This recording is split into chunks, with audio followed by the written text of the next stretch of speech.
साथियों नमस्कार, मैं अंचल अग्रवाल आप लोगों का स्वागत करता हूं। आज हम लोग बात करेंगे राफेल समझौते के ऊपर।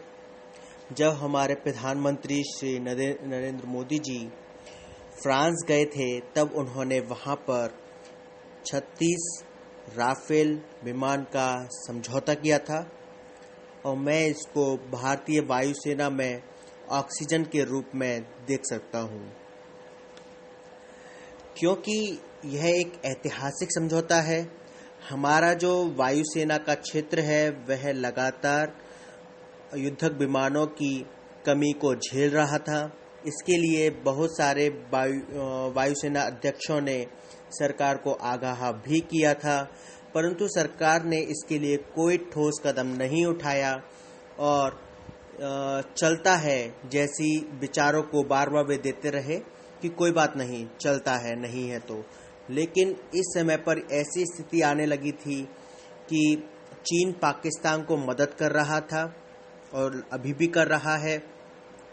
इससे हमारे जो दोनों ही क्षेत्रों में दुश्मन हैं वह अधिक शक्तिशाली होते जा रहे हैं और हम एक तरीके से घिरते भी जा रहे हैं। वहीं दूसरी ओर चीन ने जो अपनी सिल्क रूट की पॉलिसी अपना रखी है वह भी भारत को घेरने के समान होती जा रही है। तो अब इसके बाद ये देखने का प्रयत्न करना चाहिए कि हमारे लिए जो ये राफेल का समझौता हुआ है वह किस हद तक हमारे लिए महत्वपूर्ण है। अब इसको कई लोग कहते हैं भारत में मोदी जी की पॉलिसी के विरुद्ध ही मान रहे हैं। मोदी जी ने कहा था मेक इन इंडिया, अर्थात आइए और भारत में बनाइए, परंतु हमने राफेल विमान को खरीदने का समझौता किया फ्रांस से, ना कि अपने यहाँ बनाने का। उसके पीछे यह था कि फ्रांस ने टेक्नोलॉजी देने से मना कर दिया। फ्रांस ने युद्धक विमान को देने के लिए तो कहा, लेकिन टेक्नोलॉजी उसने ट्रांसफर नहीं दी। इसके लिए और साथ में यहाँ की जो टेक्नोलॉजी है उस पर भी फ्रांस को इतना अच्छा यकीन नहीं था। इस आधार पर उसने भारत में बनाने का निश्चय नहीं किया। और अब आप सोच सकते हैं कि यदि मोदी जी ने अपनी मेक इन इंडिया की योजना को भी साइड किया है तो हमारे लिए मतलब हमारी वायुसेना जो इतने संकटों से गुजर रही है इसको हम आसानी से महसूस कर सकते हैं, क्योंकि जो अब विमान जो खरीद का समझौता हुआ है वो अब सरकार से सरकार के मध्य में हुआ है, अर्थात इसमें कोई प्राइवेट ऑर्गेनाइजेशन इन्वॉल्व नहीं है। अब आप समझ सकते हैं कि अगर सरकार से सरकार के भी समझौता हुआ है तो जो मूल्य है वे कम रहे हैं और इसमें प्रौद्योगिकी ट्रांसफर का भी झमेला नहीं है। इसके अलावा रिक्वेस्ट ऑफ प्रपोजल जैसे झमेले से भी बचा गया है, जो विलंब व भ्रष्टाचार का कारण हो सकता था। हमारे देश के रक्षा मंत्री ने भी कहा था कि यह समझौता भारतीय वायुसेना के लिए ऑक्सीजन के समान है। यदि हम देखें तो विगत 17 वर्षों में भारत ने नई पीढ़ी का कोई भी युद्धक विमान नहीं खरीदा है और इस कारण से जो हमारे पास युद्धक विमान पहले से मौजूद हैं वे बूढ़े होते जा रहे हैं, हमारे लिए उपयुक्त नहीं रह जा रहे हैं। तो इसको समझते हुए हम कह सकते हैं कि जो 36 राफेल विमान का समझौता हुआ है वे बहुत ही महत्वपूर्ण समझौता है। लेकिन ये विमान भारत में 2 वर्ष के बाद शामिल हो पाएंगे, क्योंकि अभी इन्हें भारत में अनुकूल बनने के लिए 2 साल का समय लगेगा। साथियों, दिक्कत कहाँ आई? जब हमारे युद्धक विमान बूढ़े हो रहे थे, हमारे कमज़ोर पड़ रहे थे, तो हम जो परंपरागत सर्वोच्चता आसपास के क्षेत्रों में हासिल कर रहे थे वह खोती जा रही थी।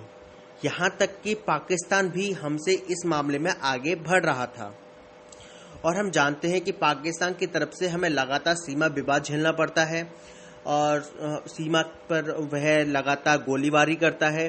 तो यह खतरा था कि वह अब विमान के जरिए इस तरह की हरकत ना करे। तो इस बात के लिए भी यह आगाह करना जरूरी था उसको कि हमारे पास भी अब युद्धक विमान और नई पीढ़ी के आ रहे हैं। सपोज कीजिए कि यदि चीन और भारत के बीच युद्ध होता तो जो हमारी वायुसेना है वह लाभ की स्थिति में हो जाती, क्योंकि चीनी थल सेना के मुकाबले भारतीय जो थल सेना है वह संख्या में तो कम है ही, साथ ही आधुनिक हथियारों से लैस नहीं है। इस कारण से थल सेना का हारना एक तरीके से निश्चित सा ही था। लेकिन जो हमारी वायुसेना है और हिमालय का जिस तरह का झुकाव हमारे यहाँ है, उससे हमको बहुत ही ज़्यादा फायदा मिल सकता था। इसके अलावा एक और स्थिति ये है कि जो भारत की विश्व में छवि है, इस आधार पर भी देखा जाए तो जो दूसरे विश्व के देश हैं वह भारत को जो युद्ध सामग्री है या हथियार हैं वे आदि दे सकते हैं, वही चीज़ चीन को सप्लाई नहीं हो रही है। तो इससे चीन को सप्लाई देने से मना भी कर देते हैं पश्चिमी देश आदि, भले ही रूस एक मदद करने को तैयार रह रहा है। तो इस प्रकार से भी देखें तो भारत इसमें भी लाभ की स्थिति में है। भारत के पास अभी केवल 34 युद्धक स्क्वाड्रॉन है। इस एक स्क्वाड्रॉन में 18 जेट विमान होते हैं। अगर यह उम्मीद की जा रही है कि यदि चीन या पाकिस्तान जिस हिसाब से खतरा हमारे लिए उत्पन्न कर रहे हैं, उसके लिए हमें 44 स्क्वाड्रॉन की आवश्यकता होगी और है हमारे पास अभी केवल 34। तो आप अनुमान ले सकते हैं कि अभी हमें कम से कम 200 जेट विमान की आवश्यकता और है, ताकि हम अपनी क्षमताओं को आगे बढ़ा सकें और साथ ही अपनी स्थिति को इस हिसाब से मजबूत कर सकें कि कोई देश हम पर आक्रमण करने का विचार ही मन में ना लाए। अब मैं आपको राफेल के बारे में कुछ जानकारी दे देता हूं। जो राफेल है उसका अर्थ होता है तूफान, और भारतीय वायुसेना में इसको शामिल किए जाने के बाद पाकिस्तान और चीन इसके जद में आ जाएंगे।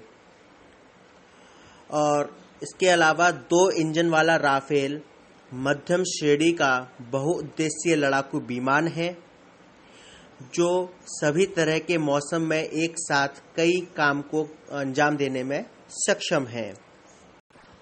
राफेल ऊंचे इलाकों में लड़ने में माहिर है। भारत और चीन के बीच हिमालय का ऊंचा इलाका है, जहां राफेल मददगार साबित होगा। राफेल 1 मिनट में 60,000 फीट की ऊंचाई तय कर सकता है और राफेल की अधिकतम गति 2200 से 2500 किलोमीटर प्रति घंटा तक हो सकती है और इसकी रेंज 3700 किलोमीटर है। राफेल जो कंपनी बनाती है उसका नाम है दसाल्ट, और दसाल्ट का मानना है कि लगभग 10 टन वजन वाला यह विमान अपने वजन से 2.5 गुना अधिक पेलोड के साथ उड़ान भर सकता है। इसके साथ ही यह हवा से जमीन पर मार करने के साथ साथ हवा से हवा में लक्ष्य पर सटीक निशाना साध सकता है। और इसकी एक बहुत ज़्यादा बड़ी खूबी है कि यह विमान उड़ने के दौरान ही ऑक्सीजन बनाने की प्रणाली से भी लैस है, अर्थात यह ऑक्सीजन को जनरेट करता जाता है, जिससे इसे ऑक्सीजन की ज़रूरत नहीं होती है। तो इस प्रकार से यह राफेल हमारे लिए बहुत ही महत्वपूर्ण समझौता है और निश्चित तौर पर यह भारत की जो सैन्य क्षमता है उसमें एक ऐड साबित होगा। और इसके साथ साथ हम उम्मीद करते हैं कि आगे हमारे ही देश में मेक इन इंडिया के तहत और भी युद्धक विमान और अधिक आधुनिकतम हथियार तैयार हों, ताकि हमें दूसरे देशों पर निर्भरता भी कम हो और साथ ही अपने ही देश में स्व उत्पादन कर मेक इन इंडिया को हम ऊंचाइयों तक ले जा सकें। इसी के साथ ही मैं राफेल को यहीं समाप्त करता हूं। आप अपने सुझाव, अपनी प्रतिक्रिया मुझे ईमेल के थ्रू बता सकते हैं। मेरा पता है anchaljalesar@gmail.com, anchaljalesar@gmail.com पर। और यदि आप मुझे व्हाट्सएप या कॉल के थ्रू कुछ सुझाव आदि देना चाहते हैं तो आप मेरे नंबर 975830 9758303742। मैं फिर रिपीट करता हूँ 9758303742 पर मुझे आप बता सकते हैं। मुझे इसकी प्रतीक्षा रहेगी। धन्यवाद।